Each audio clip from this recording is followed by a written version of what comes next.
This is a video about how I completely changed my future. Have you ever had a dream that you want him to do you so much you could do anything? Going into my sophomore year of high school, I made a huge decision. I decided that I was going to become a music major. I'm a percussionist, so I play things like the snare drum, timpani, marimba, xylophone, and even the triangle. Personally, I think percussion is the best instrument in the entire orchestra because every part that you play is a solo. No one else has the same thing as you. I was also part of the drumline at my high school, but that doesn't really matter for this video. After my freshman year of high school, I became very focused on band. During the summer after my freshman year, my mom signed me up for a band camp at Baylor University that I was really excited for. During that week, I met tons of professors and dedicated students who really inspired me. I had considered becoming a music major my freshman year, but I was still pretty young and unsure. To this day, I distinctly remember the point where I decided I wanted to be a music major. On a Tuesday evening, I was hanging out with some other percussionists who had already decided they wanted to go into music. This was the first time that I had been around people who felt the same way that I did about music. After hearing about those guys' plans and aspirations, I was bought in. I wanted to be a music major. Now, I don't really think that anyone can understand how hard it is to be a professional musician unless they've done it, but going into this, I realized that it wasn't going to be easy. When I decided I wanted to go into music, I also decided that I wanted to go into an orchestra.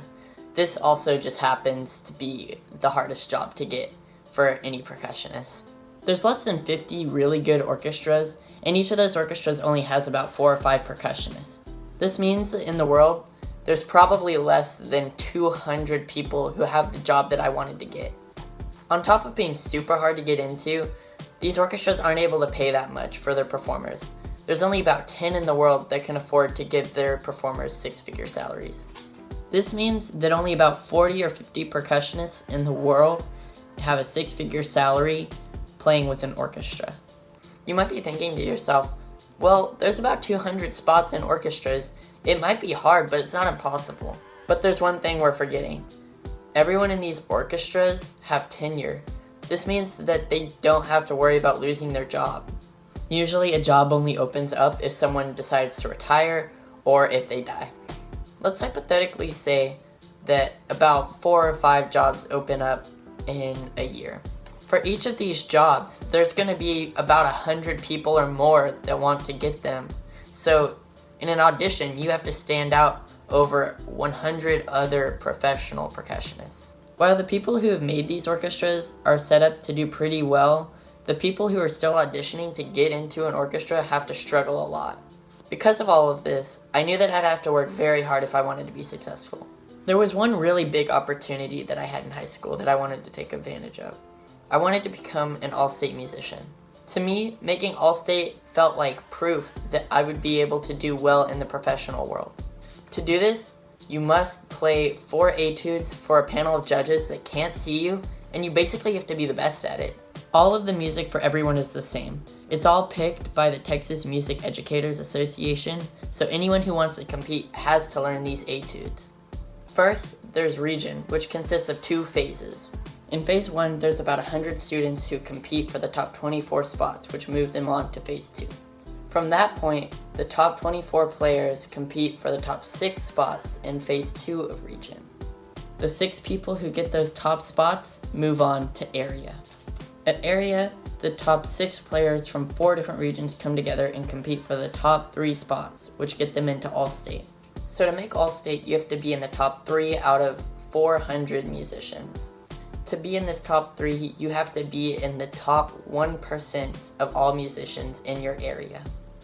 Long story short, I worked really hard and I ended up making All-State my sophomore year. This was the biggest goal that I had ever set for myself, and I had achieved it. In this moment of making All-State, I felt like I had proved to myself and everyone around me that I could be a professional musician.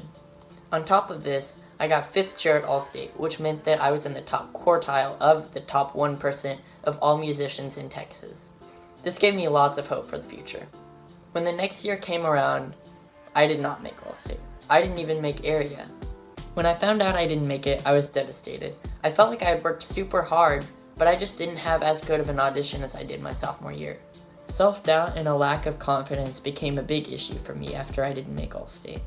I wondered if making it my sophomore year was just a fluke. My confidence began to rise after I won the solo competition at my high school. But this got me thinking, am I just relying on external forces to make me happy? I began wondering if it was the act of playing that I liked, or if it was just the experiences around it that I enjoyed more. Did I just enjoy winning more than actually playing my instrument? Was it just that I enjoyed getting to work with other talented people? Or was it just the compliments and praise that I got from doing well at competitions? I didn't really know how to answer these questions for a while. I had only ever experienced doing really well, getting to meet super cool people, getting tons of compliments, and just getting to do some really unique things in music. With more time, I got to work with more people and do more things. The compliments and praise started to die down. Everyone kind of just expected me to do well. Without these external factors, I didn't really feel like I was fulfilled as much as I had been before. I became much more stressed when I started realizing that my passion for music was starting to dwindle. On top of that, the pressure of having to be the best was starting to get to me. The expectations that others had for me and that I had for myself made me really anxious. And these feelings didn't ever really go away. It just kind of became something that I got used to. Eventually, it became time for me to start working on college auditions. My workload doubled. I had to do marching band, All-State, and college auditions now. Every day I would get to school at 9, have class until 4, and then practice for another 5 hours until 9 at night. I enjoyed getting closer to my goal of being prepared for my auditions, but I wasn't really enjoying practicing this music. Practicing wasn't really something I enjoyed, it was just something that I knew I had to do. With all of the time that I spent preparing for college auditions, I began to think about all the other things that I could be doing instead of preparing for these auditions. I could be reading, working out, trying something new, or doing really anything. It got to a point where practicing felt like it was taking away from other things that I really wished I could do. The amount of work that I was doing made me feel like I wasn't even myself. In November of 2019, it was time for me to start making pre-screening videos for the colleges that I wanted to get into. A pre-screening video is kind of just like a compilation of me playing different things for the colleges to see. If the professors at these music schools like my playing, then they'll end up inviting me to a live audition. The live audition is what determines if you get into the school or not. I spent my entire Thanksgiving break recording for these videos, but I wasn't happy with any of my playing. Every day I would spend about 10 hours trying to get the perfect recording. Some days I didn't even get any recordings of me playing because I just didn't think that anything was good enough. The more and more time I spent trying to get the perfect recording, the more I realized that this would be a never-ending cycle. If I was auditioning for a professional orchestra, I'd be playing the same things over and over again trying to make them perfect, but I would never be satisfied with my playing. Then I thought about the end goal and the reward that it would bring. I'd be in a really good orchestra making a decent salary, but I still wouldn't be doing what I want to do with percussion, which is play marimba. The marimba is and always has been my favorite part about percussion. It's the most beautiful sounding and the most fun to play out of all the percussion instruments in my opinion. But because the marimba is such a new instrument, most orchestra pieces don't have a marimba part at all. This meant that I would be making a compromise.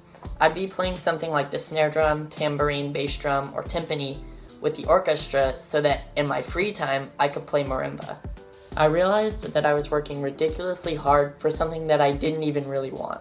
At this point, I decided that music was not worth it.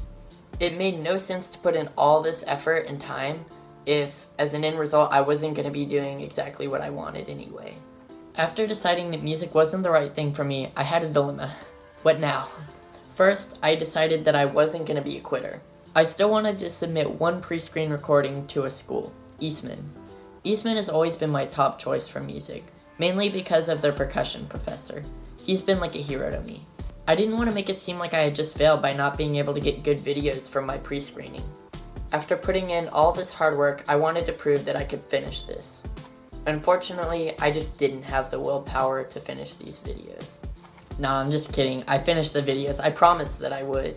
Eventually, I turned in the videos and I was accepted for a live audition at Eastman, but I turned it down. I didn't turn down the invitation because I didn't like the school or the teacher all of a sudden. I just knew that this wasn't for me. The point of this video isn't to bash on current or future musicians. If you feel like you couldn't live with yourself if you didn't do music, then by all means, you should do it. If you're completely in love with playing your instrument, then you should do it. Just do it! Don't let your dreams be dreams. Music isn't the path for everyone. I don't think anyone should be convinced in or out of doing it. If you know in your heart that music is what you want to do for the rest of your life, then don't let my experiences scare you away from it. If you are 100% bought in, then my experiences shouldn't intimidate you at all. You should already know that this is the right thing for you. So if I don't want to go into music, what do I want? The answer to that is I want freedom. So what do I believe offers the most freedom? Business. Before getting into music and percussion specifically, I had a dream of being an entrepreneur. Why? Because I'd be doing what I want, my work would be directly benefiting me, and there's unlimited potential. So yeah, that's the story of how I completely changed my direction in life.